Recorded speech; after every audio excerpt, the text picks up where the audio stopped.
묵상 기도하시겠습니다.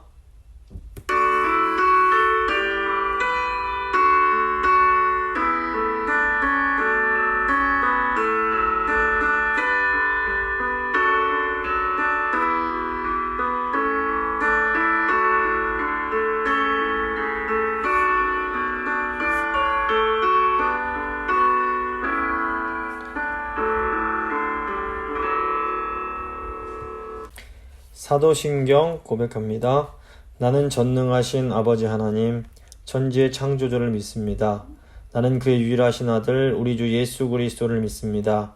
그는 성령으로 잉태되어 동정녀 마리아에게서 나시고 본디오 빌라도에게 고난을 받아 십자가에 못 박혀 죽으시고 장사된 지 사흘 만에 죽은 자 가운데서 다시 살아나셨으며 하늘에 오르시어 전능하신 아버지 하나님 우편에 앉아 계시다가 거기로부터 살아있는 자와 죽은 자를 심판하러 오십니다. 나는 성령을 믿으며 거룩한 공교회와 성도의 교제와 죄를 용서받는 것과 몸의 부활과 영생을 믿습니다. 아멘. 찬송가 204장입니다. 찬송가 204장 찬양하시겠습니다.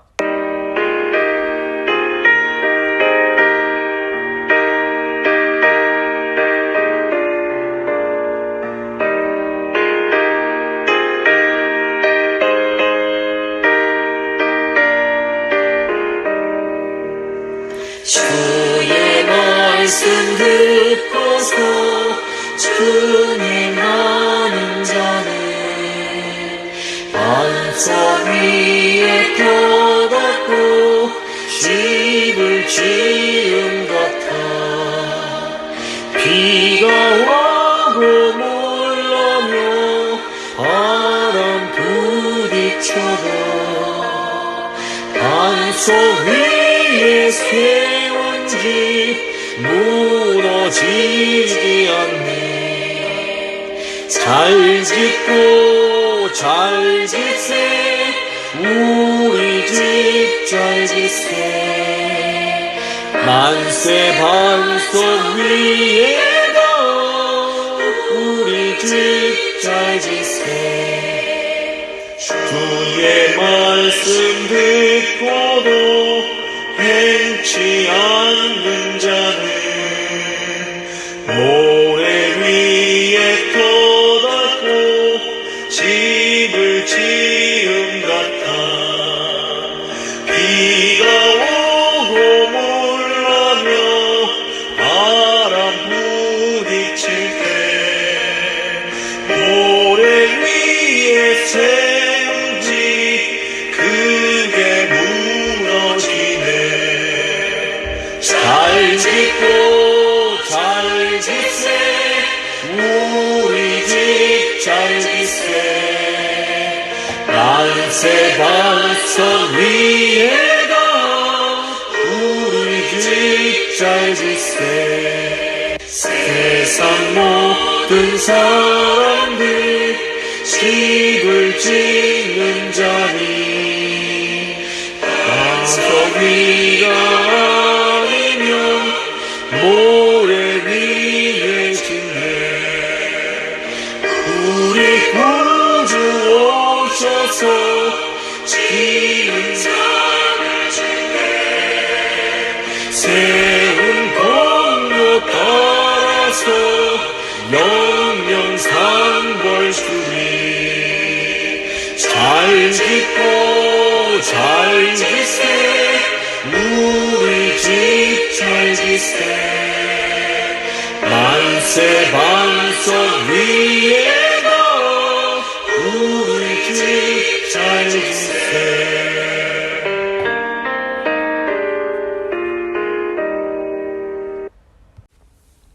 기도하시겠습니다. 참 좋으신 하나님 아버지 너무 감사합니다. 오늘도 하나님의 말씀을 통해서 저희가 이 힘든 세상 속에서 어떻게 살아가야 할지 알려주시는 것 너무너무 감사합니다. 주님, 특별히 성령 하나님, 오늘 말씀 들으시는 성도님들 한 번 한 번 마음을 만져주셔서 이 말씀 통해서 우리의 모습을 보게 하시고 또 우리가 어떻게 살아가야 할지를 깨닫게 하시고 하나님 말씀에 순종함으로 온전히 하나님만 의지하고 아버지 하나님 말씀대로 다스리는 그런 저희가 될 수 있도록 주여 함께하여 주시옵소서. 이 시간 함께하시고 복되게 하실 줄을 믿고 감사드리며 귀하신 우리 주 예수 그리스도의 이름으로 기도합니다. 아멘. 오늘 주신 하나님 말씀은 역대하 17장 3절 4절 말씀입니다. 역대하 17장 3절 4절 말씀 제가 봉독해 드립니다. 여호와께서 여호사밧과 함께 하셨으니 이는 그가 그의 조상 다윗의 처음 길로 행하여 바알들에게 구하지 아니하고 오직 그의 아버지의 하나님께 구하며 그의 계명을 행하고 이스라엘의 행위를 따르지 아니하였음이라. 아멘. 오늘은 역대기 32강 역대하 17장 18장 말씀 함께 생각하고 기도하도록 하겠습니다. 저희가 이제 지난주에 역대하 13장부터 16장까지를 이제 생각했는데 이 13장부터 16장은 남유다의 르호보암 왕을 이제 이어서 왕좌에 오른 아비야 왕과 아사 왕에 대한 내용이었습니다.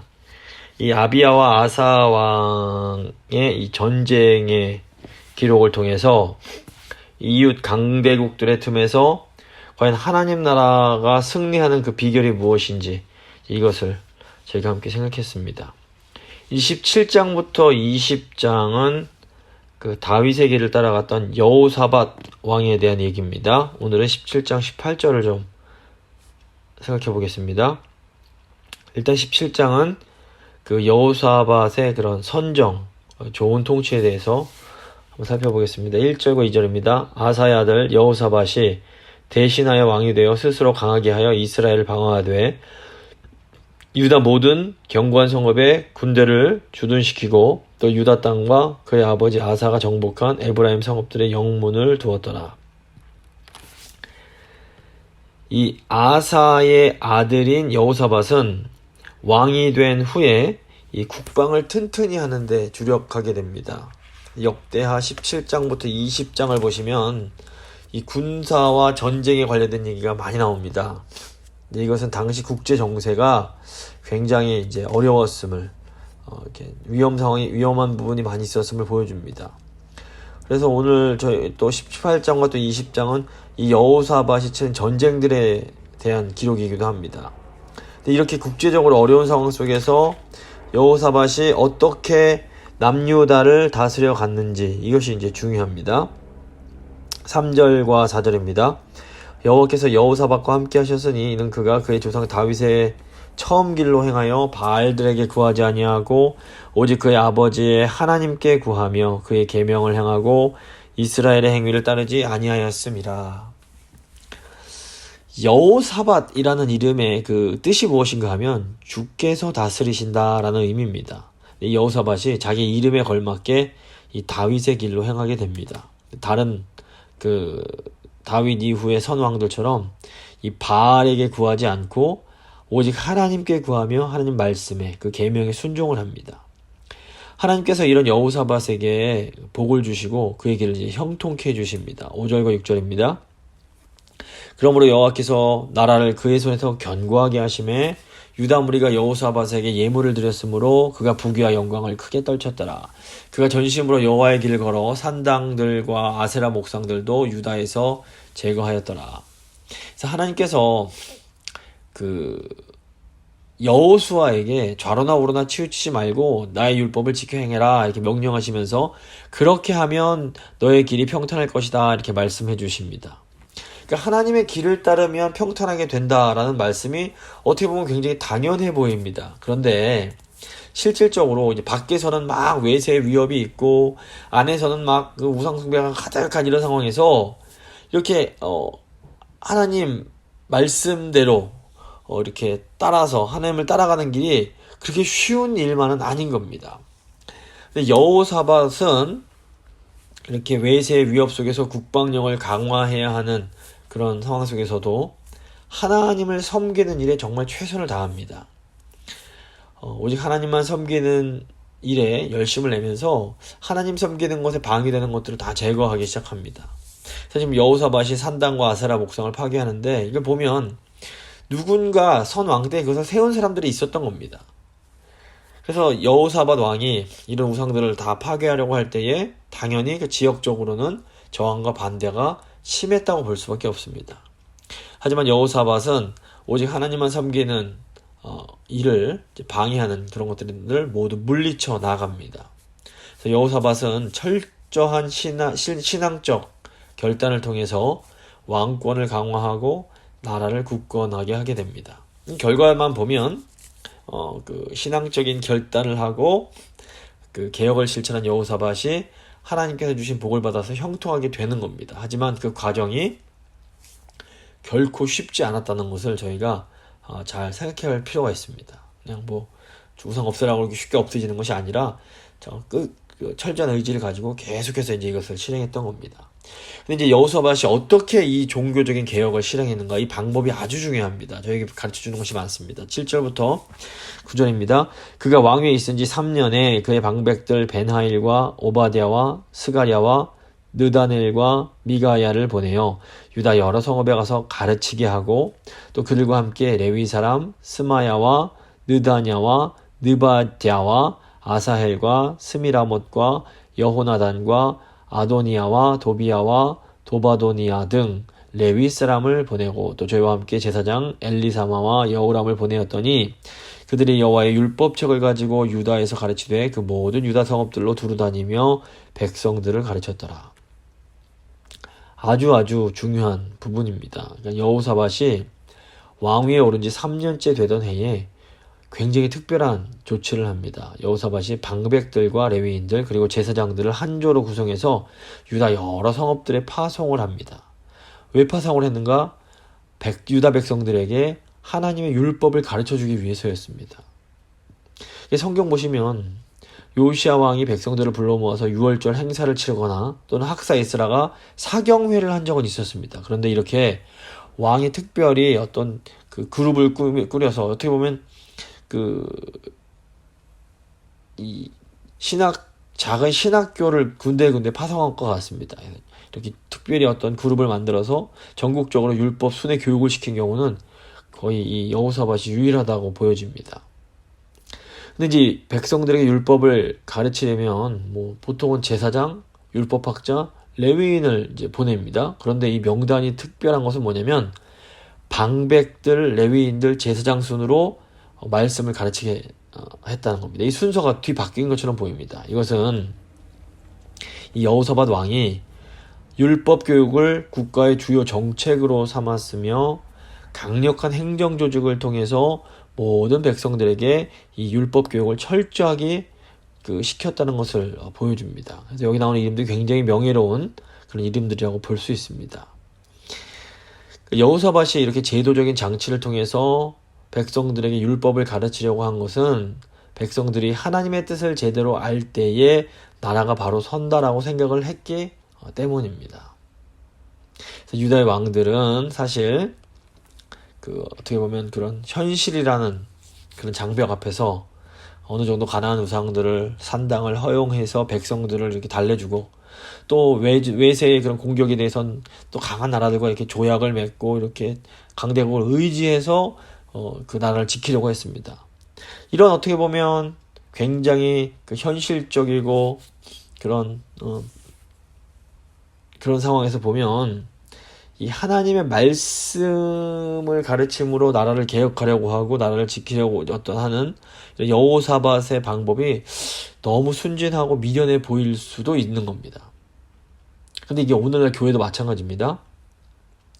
교회를 지키겠다고 교인들이 좋지 못한 습관을 어느 정도 이렇게 허용을 하고, 또 이런저런 프로그램이나 인간적인 방법들을 사용해서 교회를 성장시키려고 하는 그런 이제 사람들이 목회자도 있고 그런 장로님들도 계시고 그런 생각을 가진 성도님들도 있습니다. 근데 이런 시각, 어떻게 보면 현실이 중요하다는 시각을 가진 사람들이 보기에는 오직 말씀을 가르침으로 교회를 세우려고 하는 것이 굉장히 미련하고 답답해 보일 수가 있는 겁니다. 물론 국가나 사회나 교회도 이런 인간적인 지혜로 세워나갈 수 있습니다. 그런데 예수님 뭐라고 그러십니까?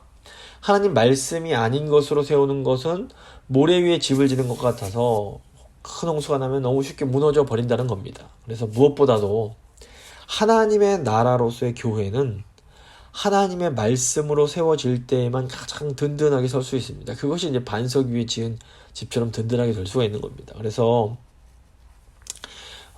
하나님께서 오직 말씀으로 나라를 바로 세우려고 하는 여호사밧과 함께 하시는 것을 10절부터 19절까지 이제 보여줍니다. 10절 보시면 여호와께서 유다 사방의 모든 나라에 두려움을 주사 여호사밧과 싸우지 못하게 하시매. 먼저 하나님은 유다 주변에 있는 나라들에게 어떤 두려움을 심어주셔서 이제 저희가 여호수아서에도 보면 여호수아가 이제 가나안 땅에 들어올 때 하나님께서 주변 나라들에게 공포를 주시는데 굉장히 이제 이게 중요합니다. 그래서 사실은 이 세상에서 가장 안전한 것은 하나님이 지켜주시는 겁니다. 이게 뭐 개인과 가정, 교회나 사업 다 마찬가지입니다. 인간의 지혜로도 어느 정도 저희를 지킬 수 있습니다. 근데 이게 언제나 인간의 지혜는 한계가 있습니다. 제가 최근에 한 얘기를 들었는데 미군 군목으로 사역하시는 목사님께서 이제 오래전에 이라크에 파병을 가셨답니다. 근데 이 목사님이 머물던 막사에 폭탄이 떨어져서 함께 지내던 동료들이 다 전설을 했습니다. 근데 마침 이 목사님은 갑자기 배가 아파서 화장실에 가는 바람에 목숨을 구할 수가 있었다라는 겁니다. 물론 이제 이분이 이 사랑하는 동료들의 죽음 때문에 큰 지금도 마음의 고통을 겪고 계시긴 한데 어쨌건 중요한 건 뭔가 하냐면 내가 지키고 싶다고 안전이 보장되는 건 아닌 겁니다. 하나님이 지켜주시지 않으면 파수꾼의 경성이 허사가 될 수 있습니다. 그래서 개인적으로, 가정적으로, 또 교회적으로, 사업적으로, 또 이 나라도 하나님이 지켜주셔야 된다는 거. 저희가 이거 늘 기억하면서 하나님을 의지하는 것. 이것이 너무너무 중요합니다. 11절 보시면 블레셋 사람들 중에서는 여호사밧에게 예물을 드리며 은으로 조공을 바쳤고 아라비아 사람들도 짐승떼 곧 순양 7,700마리와 순염소 7,700마리를 드렸더라. 보시면 블레셋과 아랍인들이 남유다에 조공을 바칩니다.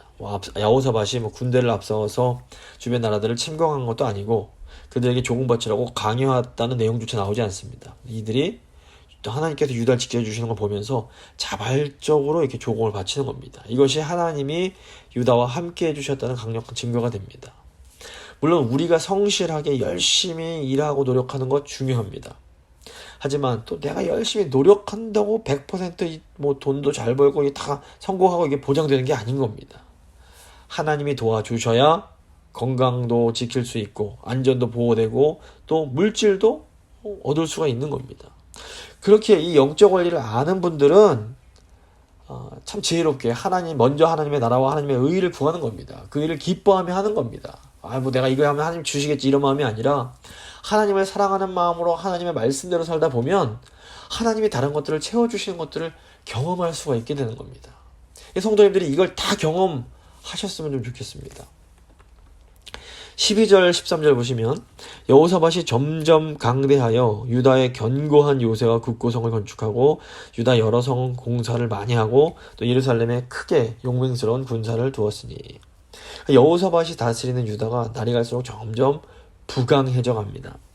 여호사밧이 막강한 경제력으로 요새와 굳고성을 건축하는 대대적인 또 토목공사도 진행을 합니다. 그리고 용맹스러운 정예 부대를 육성해서 예루살렘에 배치하고 각 성읍에 군대를 두어서 나라를 지키게 만드는 겁니다. 14절부터 19절 보시면 여호사밧이 유다를 통치할 때에 있었던 이 전력을 자세히 이제 소개를 하고 있습니다. 14절입니다. 군사의 수요가 그들의 족속대로 이러하니라. 유다에 속한 천부장 중에는 아드나가 으뜸이 되어 큰 용사 30만 명을 거느렸고 그 다음은 지휘관 여호하나니니 28만 명을 거느렸고 그 다음은 시그리 아들 아마시아니 그는 자기를 여호와께 즐거이 드린 자라. 큰 용사 20만 명을 거느렸고 베냐민에 속한 자 중에 큰 용사는 엘리아다는 활과 방패를 잡은 자 20만 명을 거느렸고 그 다음은 여호사밧이라 싸움을 준비한 자 18만 명을 거느렸으니 이는 다 왕을 모시는 자요 이외에 또 온 유다 견고한 성읍들의 왕이 군사를 두었더라. 지금 이 여호사밧 왕 때 군사력이 이렇게 많았다라는 것을 이렇게 길게 설명하는 것은 당시 이제 국제적 정세가 언제라도 전쟁이 일어날 수 있는 그런 상황이었음을 우리에게 알려줍니다. 그러니까 이렇게 참 힘든 상황 속에서 이 여호사밧이 하나님을 의지하며 개혁을 이끌어 갔던 겁니다. 사실 오늘 지금 우리가 처한 상황도 결코 쉽고 편안하고 안전한 상황은 아닌 것처럼 보입니다. 코로나뿐만 아니라 이런저런 경제적으로 사회적으로 불안한 요소들이 많이 있습니다. 그렇기에 하나님을 섬기는 예수를 믿는 우리는 더더욱더 하나님을 의지하며 하나님께 맡겨야 되는 겁니다.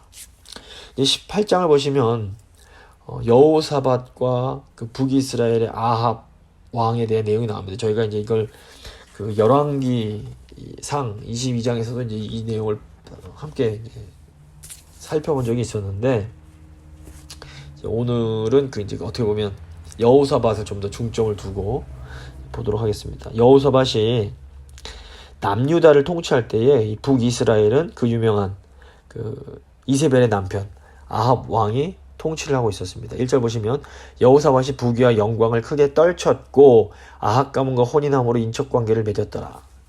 지금 여호사밧 왕이 북이스라엘의 아합 가문과 인척관계를 맺은 것은 이 역사적 상황을 이해해야만 또 좀 이해가 됩니다. 이 역대기서 같은 경우에는 남유다 왕국의 정통성을 강조하면서 이 북이스라엘과 남유다를 어떻게 좀 대등하게, 어떻게 보면 북이스라엘도 열등하게 설명을 하는 그런 흔적이 보입니다. 하지만 일반 역사 차원에서 볼 때에 여러 가지 면에서 사실은 북이스라엘이 남유다보다 훨씬 더 강하고 월등했습니다. 경제적, 군사적, 문화적, 외교적으로 이 북이스라엘이 남유다를 압도했습니다. 그래서 이제 저희 역대기 본문을 또 잘 읽어보면 남유다의 여호사밧 왕이 북이스라엘 아합 왕에게 어떻게 보면 눌려서 지냈던 것을 저희가 보게 됩니다. 2절 보시면 2년 후에 그가 사마리아의 아합에게 내려갔더니 아합이 그와 시종을 위하여 양과 소를 많이 잡고 함께 가서 길르앗 라못 치기를 권하였더라. 아합 왕이 여호사밧에게 함께 길르앗 라못을 공격하자라고 제안을 합니다. 아합이 볼 때 이제 그 지역을 확보하는 것이 유리하겠다라고 판단을 했던 것 같습니다. 그러니까 아합은 자기의 이익을 위해서라면 전쟁을 일으키는 것도 마다하지 않던 그런 인물이었던 겁니다. 근데 문제는 이 아합 왕이 자기 전쟁에 이 남유다 여호사밧 왕까지 끌어들이려고 하고 있는 겁니다. 3절입니다. 이스라엘 왕 아합이 유다 왕 여호사밧에게 이르되 당신이 나와 함께 길르앗 라못으로 가시겠느냐 하니 여호사밧이 대답하되 나는 당신과 다름이 없고 내 백성은 당신의 백성과 다름 없으니 당신과 함께 싸우리이다 하는지라. 여호사밧이 매우 정중하면서도 우호적으로 대답을 합니다. 물론 지금 이 여호사밧이 이 아합 왕의 말을 단칼에 거절하지 않은 것은 잘못이었습니다. 근데 아까도 말씀드린 것처럼 여호사밧 왕의 그런 상황이 이 북쪽 왕국 아합 왕의 말을 그냥 쉽게 거절할 수 있는 그런 형편이 아니었던 것으로 보입니다. 근데 이런 상황에서 이제 여호사밧이 할 수 있는 일이 무엇이었을까요? 여호사밧이 아합 왕에게, 그래도 뭐 북이스라엘도 어쨌건 명목상으로는 여호와 하나님을 섬기고 있는 나라이기에 우리 하나님의 뜻을 물어봅시다 라고 이제 제안을 하는 겁니다. 4절 보시면 여호사밧이 또 이스라엘 왕에게 이르되 청하건대 먼저 여호와의 말씀이 어떠하신지 오늘 물어보소서 하더라. 이스라엘 왕이 이에 선지자 400명을 모으고 그들에게 이르되 우리가 길르앗 라못에 가서 싸우랴 말랴 하니 그들이 이르되 올라가소서 하나님이 그 성읍을 왕의 손에 붙이시리이다 하더라. 여호사밧 왕이 이제 하나님 말씀을 들어봅시다 이렇게 말을 하니까 아합 왕이 자기 이제 거느리고 있는 선지자 400명을 불러서 그들에게 길르앗 라못을 치기 위해서 전쟁을 할까 말까를 묻습니다. 그러자 이제 그 선지자들이 이구동성으로 올라가소서 하나님이 이 성읍을 왕의 손에 붙이실 것입니다. 이렇게 대답을 합니다. 이제 보면 이 선지자들이 일부러 고의로 거짓말을 하는 것은 아닌 것처럼 보입니다. 이 선지자들이 이렇게 거짓 예언을 할 수밖에 없었던 것은 사실 이들에게 거짓말하는 영이 들어갔기 때문입니다. 문제는 무엇인가 하면 이들이 선지자이면서도 거짓의 영이 자기들에게 들어왔다는 것을 눈치채지 못하고 있었다는 겁니다. 그러니까 하나님의 말씀을 전하는 선지자들도 진실된 마음으로 거짓된 예언을 할 수가 있는 겁니다. 이게 무섭고 또 조심해야 될 부분입니다. 이게 사실 오늘날에도 마찬가지입니다. 하나님의 말씀을 전한다는 목사들도 자기들 나름대로는 진실된 마음으로 거짓을 전할 수 있습니다. 그래서 오늘날에도 이 거짓된 영에 미혹당해서 자기들 나름대로는 나라를 위한 것이고 자기들 나름대로는 교인을 위한다는 마음으로 온갖 거짓을 외쳐대는 그런 목사들이 사실은 굉장히 많이 있습니다. 그렇기 때문에 저희가 늘 지혜롭게 이 영이 어디서 온 것인지 분별할 필요가 있는 겁니다. 하나님의 율법을 소중하게 여겼던 여호사밧 왕이 이 400명이나 되는 선지자들이 예언하는 것을 들었지만 뭔가 이상한 생각이 들었던 것 같습니다. 그래서 늘 하나님 경외하는 사람 좀 촉이 이상하게 올 때는 좀 경계할 필요가 있습니다. 그래서 아합 왕에게 혹시 다른 선지자 있느냐고 이제 묻습니다. 6절부터 7절입니다.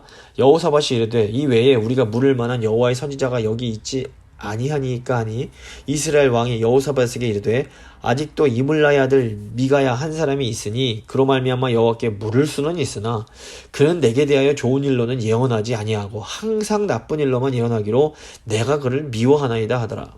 여호사밧이 이르되 왕은 그런 말씀을 마소서 하니. 그러니까 아합이 마지못해서 자신에게 늘 반대만 하는 이 미가야 선지자를 이제 부릅니다. 아합이 이 미가야 선지자의 예언을 듣고 싶지 않았던 것은 아합이라는 사람이 본래 자기가 원하는 것을 늘 더 중요하게 여기며 자신이 듣고 싶어하는 것만을 들으려고 했던 그런 왕이었기 때문입니다.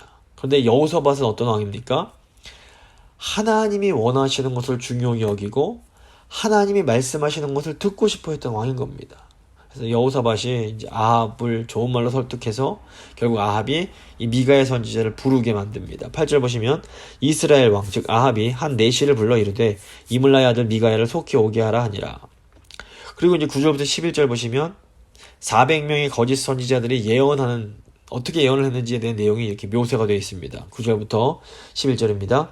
이스라엘 왕과 유다 왕 여호사밧이 왕복을 입고 사마리아 성문 어기 광장에서 각기 보좌에 앉았고 여러 선지자들이 그 앞에서 예언을 하는데 그나나의 아들 시드기야는 철로 뿔들을 만들어 가지고 말하되 여호와께서 이같이 말씀하시기를 왕이 이것들로 아람 사람을 찔러 진멸하리라 하셨다 하고 여러 선지자들도 그와 같이 예언하여 이르기를 길르앗 라못으로 올라가서 승리를 거두소서 여호와께서 그 성읍을 왕의 손에 넘기시리이다 하더라. 지금 시드기야로 대표되는 400명의 선지자들은 아합 왕이 승리할 거라고 예언을 해줍니다. 그러니까 막 보면 시드기야는 막 철로 화려하게 뿔을 만들어서 이 뿔로 하나님이 그 아람 사람들을 찌르게 하실 겁니다. 뭐 이런 식으로 막 아합 왕이 듣고 싶어하는 말을 아주 근사하게 해주는 겁니다. 그러니까 말씀을 전하는 사람들, 목회자들이 정말 조심해야 될 유혹이 이게 힘 있는 자들, 권력자와 친하게 지내면서 권력자를 위해서 말씀을 전하는 겁니다. 물론 왕과 같은 권력자들이 하나님의 뜻에 따라 나를 다스릴 수 있도록 기도하는 것, 이거는 중요합니다. 이거는 신약 성경에서 분명히 가르치고 있는 겁니다. 권세자들을 위해서 교회와 또 목회자들, 장로들, 직분자들이 기도해야 됩니다. 하지만 이 권력자가 하나님의 뜻에서 벗어났을 때에는 이 권력자들이 듣고 싶은 말이 아니라 하나님의 말씀을 전하는 것이 이 선지자의 중요한 책임입니다. 오늘날 교회도 마찬가지입니다. 그래서 교회가 정치적인 소리를 교회는 오른쪽 왼쪽에 다 있어야 되지만 다 있을 수 있지만 중요한 것은 가장 밑바닥에 하나님의 말씀을 기준으로 두어야 된다라는 겁니다. 12절 13절 보시면 미가야를 부르러 간 사자가 그에게 말하여 이르되 선지자들의 말이 하나같이 왕에게 좋게 말하니 청하건대 당신의 말도 그들 중 한 사람처럼 좋게 말하소서 하니 미가야가 이르되 여호와께서 살아계심을 두고 맹세하노니 내게 하나님께서 말씀하시는 것 곧 그것을 내가 말하리라 하고. 이제 미가야를 부르러 간 사자가 제발 선지자님, 다른 선지자들도 다 아합 왕한테 좋게 말해줬으니까 제발 선지자님도 왕한테 이제 좋게 말해주세요. 이렇게 이제 충고를 합니다. 그러자 미가야가 뭐라고 합니까? 나는 하나님이 말씀하시는 것 그대로 전하겠다 이렇게 말을 합니다. 이렇게 하나님의 말씀을 전하는 것, 이것이 선지자에게 가장 중요한 태도라고 할 수 있습니다. 선지자는, 말씀 사역자는 자기 생각이 아니라 하나님이 주시는 말씀을 전해야 됩니다. 14절 15절입니다. 이에 왕이 그에게 이르되 미가야야 우리가 길랏 라못으로 싸우러 가랴 말랴 하는지라. 이르되 올라가서 승리를 거두소서. 그들이 왕의 손에 넘긴 바 되리이다 하니 왕이 그에게 이르되 여호와의 이름으로 진실한 것 이외에는 아무것도 말하지 말라고 내가 몇 번이나 너에게 맹세하게 하여야 하겠느냐 하니, 전쟁을 할까 말까 묻는 아합 왕에게 미가야가 왕이시여 하고 싶은 대로 하십시오 이렇게 말을 합니다. 이제 미가야가 하는 말을 잘 들어보면 이게 하나님이 주신 말씀이란 건 언급하지 않고 그냥 개인적으로 아유 왕 마음대로 하세요 이렇게 말을 하고 있는 겁니다. 근데 아합 왕이 미가야가 자기 마음에 하나님 말씀 전하고 있는 것이 아니라는 것을 딱 눈치를 채고 제발 좀 여호와의 이름으로 진실하게 말하라 다그칩니다. 이제 미가야 선지자는 하나님의 말씀을 전해봐야 아합이 순종하지 않을 것이란 것에 대해서 알고 있었습니다. 그래서 그냥 하나님 말씀을 전하는 것이 아니라 그냥 왕 하고 싶은 대로 하세요 이렇게 말을 했던 겁니다. 그런데 아합 왕이 구태여 이 미가야를 다그쳐서 하나님의 말씀을 하게 만듭니다. 그래서 심판을 받는 사람들은 어떤 방식으로든지 결국엔 하나님의 심판의 메시지를 듣게 되는 겁니다. 이 엘리 제사장도 보면 이 사무엘이 이제 그 선지자로부터 그 말을 들었을 때에 그 하나님으로부터 이제 그 예언의 말씀을 들었을 때에 사무엘을 다그쳐서 자기의 심판에 대한 그런 말을 하게 만듭니다. 그래서 결국 미가야 선지자가 아합 왕에게 하나님이 주신 그런 심판의 메시지를 전하게 됩니다. 16절부터 17절입니다. 즉 미가야가 이르되 내가 보니 온 이스라엘이 목자 없는 양같이 산에 흩어졌는데 여호와의 말씀이 이 무리가 주인이 없으니 각각 평안히 자기들의 집으로 돌아갈 것이니라 하셨나이다 하는지라. 이스라엘 왕이 여호사밧에게 이르되 저 사람이 내게 대하여 좋은 일로 예언하지 아니하고 나쁜 일로만 예언할 것이라고 당신에게 말씀하지 아니하였나이까 하더라. 이 보면 하나님께서 이렇게 심판의 말씀을 하실 때에는 무서워하는 게 정상입니다. 그런데 지금 아합은 옆에 있는 여호사밧 왕에게 보세요 내가 이러지 않았는데 진작 이럴 거라고 말하지 않았습니까 하면서 그 미가야 선지자의 예언을 조금도 두려워하지 않습니다. 좀 비유를 해보자면 이 아합 왕은 영적인 나병에 걸려있는 것과 비슷합니다. 나병이라는 것이 이 손발의 감각이 이 균 때문에 완전히 마비가 되어서 뭐 뜨거움도 느끼지 못하고 아픔도 느끼지 못하는 병입니다. 감각이 사라지는 병입니다. 그래서 아무 통증이 없다 보니까 뭐 불에 데어도 모르고 뭐 날카로운 걸 밟아도 모르고 감염이 되어도 모르고 이렇기 때문에 이제 그 손과 발이 이제 물러져서 잘려져 나가게 되는 그런 무서운 병인 겁니다. 물론 지금은 이제 치료가 가능합니다. 근데 이제 하나님의 말씀이 무섭고 아파야 이 죄를 피할 수가 있는데 말씀의 경고가 마음에 와닿지 않고 감각이 없는 겁니다. 그러니까 마치 그냥 아무렇지도 않게 죄를 계속해서 지을 수 있게 되는 겁니다. 그러다가 결국 죽음에 이르게 되는 겁니다. 그래서 이 하나님의 말씀을 들었을 때에 마음이 찔리고 아프다는 건 이게 건강한 증거입니다. 이게 그 귀한 겁니다. 미가야는 아합에게 하늘의 성전에서 천상회의가 열리는 것을 이제 본 그 내용을 설명을 해줍니다. 18절부터 22절입니다. 미가야가 이르되 그런즉 왕은 여호와의 말씀을 들으소서. 내가 보니 여호와께서 그의 보좌에 앉으셨고 하늘의 만군이 그의 좌우편에 모시고 섰는데 여호와께서 말씀하시기를 누가 이스라엘 왕 아합을 꾀어 그에게 길랏 라못에 올라가서 죽게 할까 하시니 하나는 이렇게 하겠다 하고 하나는 저렇게 하겠다 하였는데 한 영이 나와서 여호와 앞에 서서 말하되 내가 그를 꾀겠나이다 하니 여호와께서 그에게 이르시되 어떻게 하겠느냐 하시니 그가 이르되 내가 나가서 거짓말하는 영이 되어 그의 모든 선지자들의 입에 있겠나이다 하니 여호와께서 이르시되 너는 꾀겠고 또 이루리라 나가서 그리하라 하셨은즉 이제 보소서 여호와께서 거짓말하는 영을 왕의 이 모든 선지자들의 입에 넣으셨고 또 여호와께서 왕에게 대하여 재앙을 말씀하셨나이다 하니.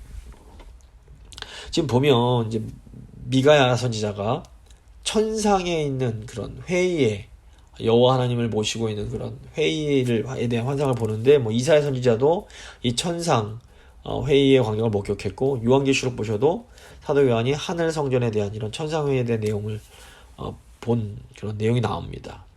보면 성경에서 하늘은 하나님께서 계신 곳이고 땅은 인간이 거하고 있는 곳입니다. 그래서 이 땅에 속한 인간은 하늘에서 일어나는 일을 완전하게 이해할 수는 없습니다. 그래서 하나님께서 우리가 이해할 수 있도록 어떤 선지자들을 통해서 환상을 보여주시는 겁니다. 그래서 이 하늘에 대한 환상은 글자 그대로 우리가 받아들이기보다는 그것이 가지고 있는 의미, 그것이 가지고 있는 상징성을 잘 이해하는 것이 훨씬 더 중요합니다. 어쨌거나 미가야 선지자가 본 환상의 핵심은 무엇이냐면, 하나님께서 선지자들에게 거짓된 영을 넣으심으로 거짓 예언을 하게 하고 아합 왕을 심판하시기로 작정하셨다라는 겁니다. 이 미가야 선지자의 말에 따르면 시드기야를 비롯한 400명의 선지자들은 이 거짓말하는 영의 지배를 받고 있었습니다. 만약에 선지자들 중에서 딱 한 사람이라도 깨어 있었다면 이 사람은 미가야가 하는 이 예언을 듣고 마음을 깜짝 놀라면서 회개를 했을 겁니다. 그런데 안타깝게도 이 400명의 선지자들 중에서 영적으로 깨어있는 사람이 한 명도 없었던 것으로 보입니다. 23절 24절입니다. 그나아나의 아들 시드기야가 가까이 와서 미가야의 뺨을 치며 이르되 여호와의 영이 나를 떠나 어디로 가서 너에게 말씀하더냐 하는지라.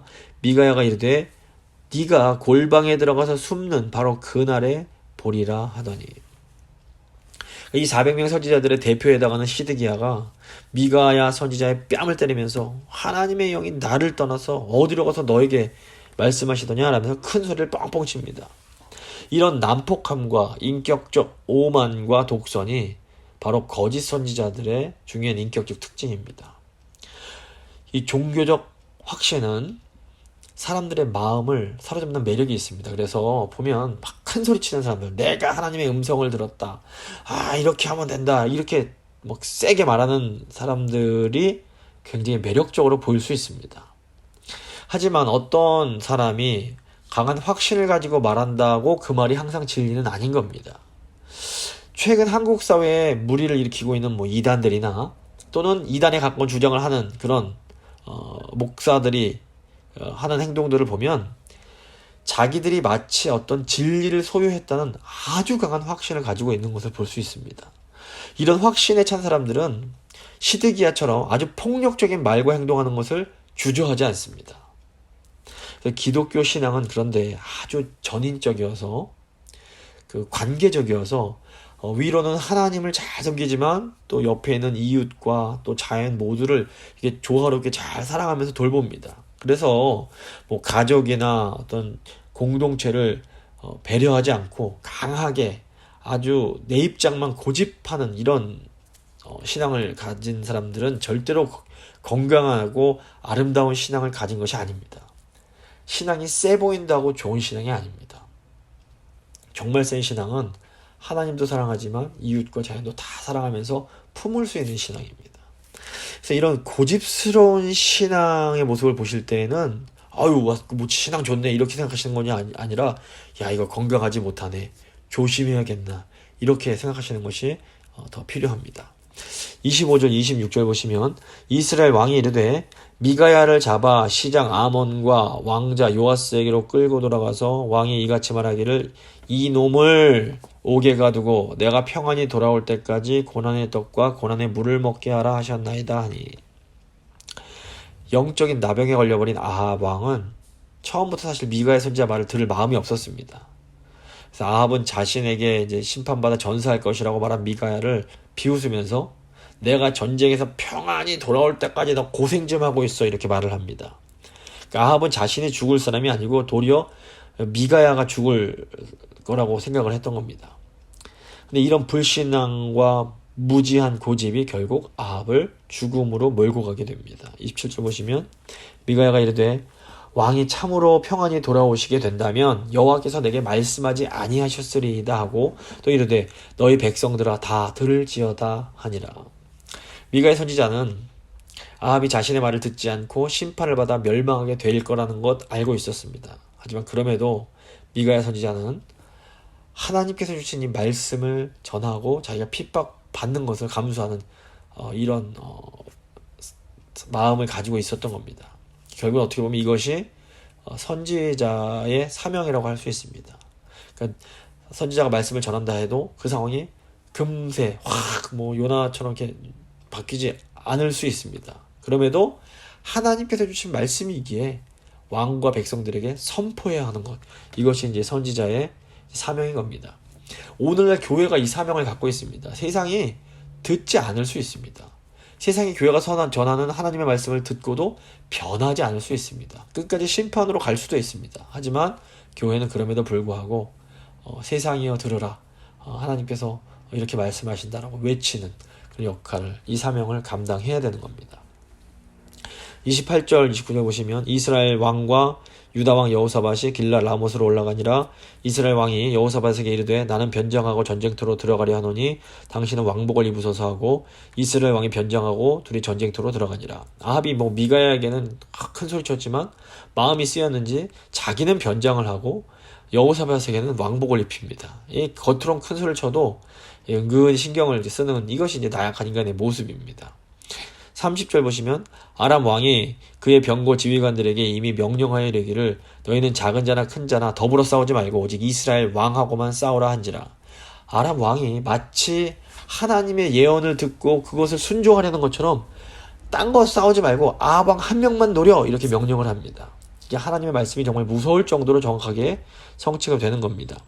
31절 보시면 병거의 지휘관들이 여호사밧을 보고 이르되 이가 이스라엘 왕이라 하고 돌아서서 그와 싸우려 한즉 여호사밧이 소리를 지르매 여호와께서 그를 도우시며 하나님이 그들을 감동시키사 그들을 떠나가게 하신지라.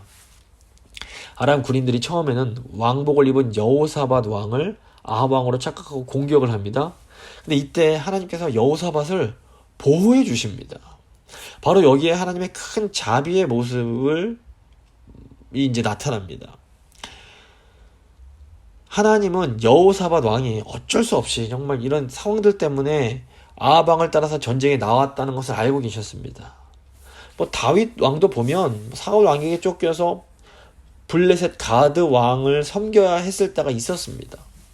물론 이제 역대하 19장 다음 주에 보시면 하나님께서 유다로 돌아간 여호사밧 왕에게 예후 선지자를 보내셔서 악한 아합 왕을 도운 것에 대해서 무서운 책망을 하십니다. 하지만 이렇게 하나님께서 야단을 치실 땐 치시더라도 일단 여호사밧이 죽음의 위기에 처했을 때 하나님은 여호사밧을 보호해 주시고 구원해 주십니다. 바로 이것이 자녀인 우리를 향한 하나님 아버지의 마음이라고 할 수 있습니다. 우리가 연약해서 잘못하고 범죄한 것에 대해서는 하나님께서 책망도 하시고 또 징계도 하십니다. 하지만 그래도 우리가 정말로 죽음의 앞에 있을 때에는 하나님이 주저하지 않고 우리를 구원하시고 건져주시는 겁니다. 위험할 때는 건져주시고 또 나중에 야단도 쳐주시는 거, 이게 아버지 부모님의 모습인 겁니다. 32절부터 이제 34절입니다.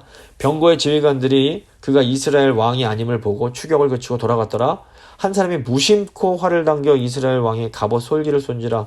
왕이 그의 병거 모는 자에게 이르되 내가 부상하였으니 너의 손을 돌려 나를 진중에서 나가게 하라 하였으나 이날에 전쟁이 맹렬하였으므로 이스라엘 왕이 병거에서 겨우 지탱하며 저녁 때까지 아람 사람을 막다가 해가 질 즈음에 죽었더라. 결국 아합 왕은 자기를 지키려고 변장까지 했지만 아람 군이 무심코 쏜 화살에 맞아서 중상을 입게 됩니다. 그리고 전쟁에서 벗어나지 못하고 그냥 고생을 하다가 결국에는 이제 그 전쟁터에서 전사하게 됩니다. 바로 이것이 하나님 말씀을 우습게 여기던 사람의 비참한 최후라고 볼 수 있습니다. 말씀 마무리 좀 보겠습니다. 오늘 말씀은 하나님을 섬기는 여호사밧과 또 하나님을 우습게 여기는 아합의 모습을 비교하면서 세상을 살아가는 하나님 백성들이 과연 어떻게 살아가야 될지를 선택할 것을 우리에게 요청합니다. 이 세상적인 관점에서만 보면 사실 아합 왕이 여호사밧보다 훨씬 더 강하고 잘 나가던 왕이었습니다. 근데 아합은 오직 자기 욕망과 자기 뜻만을 추구하는 왕이었습니다. 아합은 하나님의 말씀까지도 자기가 원하는 것 방식으로만, 자기가 듣고 싶은 말만 들으려고 했던 사람이었습니다. 결국 하나님의 심판을, 하나님의 말씀을 우습게 여겼던 아합은 비참한 최후를 맞아 죽게 됩니다. 반면 여호사밧 왕은 하나님을 온전히 의지하며 하나님의 말씀으로 다스리는 왕이었습니다. 여호사밧이 하나님을 온전히 의지할 때에 하나님이 여러 가지 어려운 상황 속에서도 이 여호사밧이 다스리는 유다를 지켜주시고 복을 주십니다. 또 여호사밧이 개인적으로 연약하여 상황 속에서 어쩔 수 없이 죄와 타협하여 악한 왕 아합과 손을 잡았을 때에도 하나님은 여호사밧을 지켜주시고 구원해 주십니다. 그래서 우리가 어떤 삶을 살아야 할지 우리는 여호사밧처럼 어려운 상황이라더라도 상황을 보는 것이 아니라 하나님만 의지하는 그런 삶을 살아야 됩니다. 그리고 우리의 연약함까지도 이렇게 돌봐주시는 하나님의 좀 은혜에 감사하면서 주님 저희를 늘 지켜주십시오. 저희 가정을, 저희 교회를, 아버지 이 나라를 주님 보호해 주시옵소서. 한번 기도하는 시간을 갖도록 하겠습니다.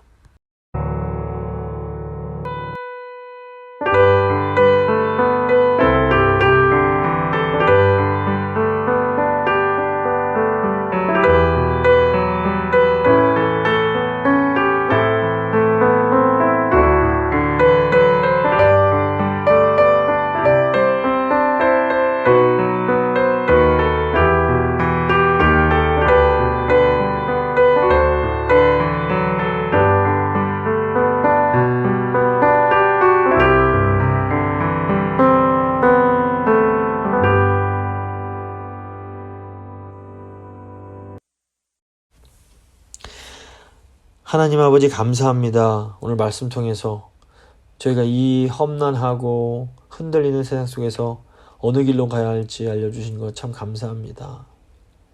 주님, 저희도 여호사밧 왕이 갔던 그 길로 가기 원합니다. 오직 하나님만 의지하며 우상을 제거하고 하나님 말씀대로 저희 삶을 다스리기 원합니다. 주님, 하지만 여호사밧도 연약함이 있어서 또 여러 가지 상황 때문에 잘못인 줄 알면서도 아합 왕과 손을 잡는 모습을 또 보게 됩니다. 지금 저희의 모습이 여호사밧 왕의 모습과 너무나 비슷합니다. 주님, 하지만 하나님은 저희를 너무 사랑하셔서 이 연약한 저희를 아시고 또 위험한 순간, 절체절명의 순간에 저희를 지켜주시고 구원해 주십니다. 그 사랑과 은혜에 감사합니다. 주님, 바라옵기는 저희를 하나님께서 보호해 주셔서 이런 죄와 타협하는 이런 일들이 없을 수 있도록 주여 끝까지 저희 가정도 지켜주시고 저희 교회도 지켜주시고 저희의 사업과 아버지 나라 아버지께서 지켜주시기를 간절히 소망합니다. 특별히 일평생 여호사밧처럼 주님을 의지하며 살아온 성도님들 주께서 그 마음 받아주시고 주님 칭찬해 주시고 아버지께서 삶 가운데 풍성한 복을 주시기를 간절히 소망합니다. 그리고 하나님께서 여호사밧에게 베푸셨던 그 은혜처럼 혹시라도 연약하여 어쩔 수 없이 범했던 그런 연약함들, 죄들 주께서 긍휼히 여기시고 용서하시고 아버지 이제 돌이켜서 주 안에서 참된 안식과 평안을 누리며 살아가는 저희 성도님들 다 되실 수 있도록 주여 함께하여 주시옵소서. 남은 한 주간도 주님 은혜 가운데 거하며 주님의 영광을 드리며 살아가는 저에게 교인들 다 되실 수 있도록 주여 함께하여 주시옵소서. 감사드리며 귀하신 우리 주 예수 그리스도의 이름으로 기도합니다. 아멘. 찬송가 206장입니다. 찬송가 206장 찬양하시겠습니다.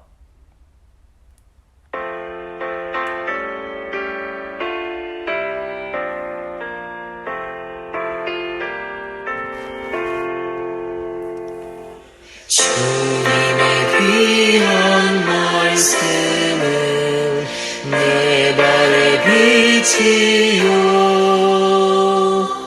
목마른 사막길에서 샘물과 같도다 굶주린 나의 영혼을 만나로 먹이고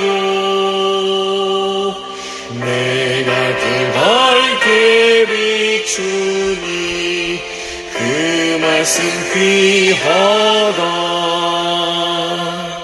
낮에는 구름 기둥과 밤에는 불기둥 주 백성 앞에 나타나 주시네. 하늘의 깊은 시내를 깨닫게 하시고 주 말씀 밝히 알도록 늘 도와주소서.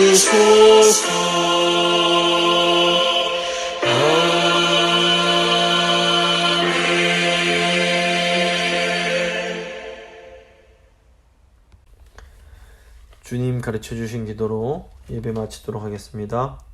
하늘에 계신 우리 아버지, 아버지의 이름을 거룩하게 하시며 아버지의 나라가 오게 하시며 아버지의 뜻이 하늘에서와 같이 땅에서도 이루어지게 하소서. 오늘 우리에게 일용할 양식을 주시고 우리가 우리에게 잘못한 사람을 용서해 준 것 같이 우리 죄를 용서해 주시고 우리를 시험에 빠지지 않게 하시고 악에서 구하소서. 나라와 권능과 영광이 영원히 아버지의 것입니다. 아멘.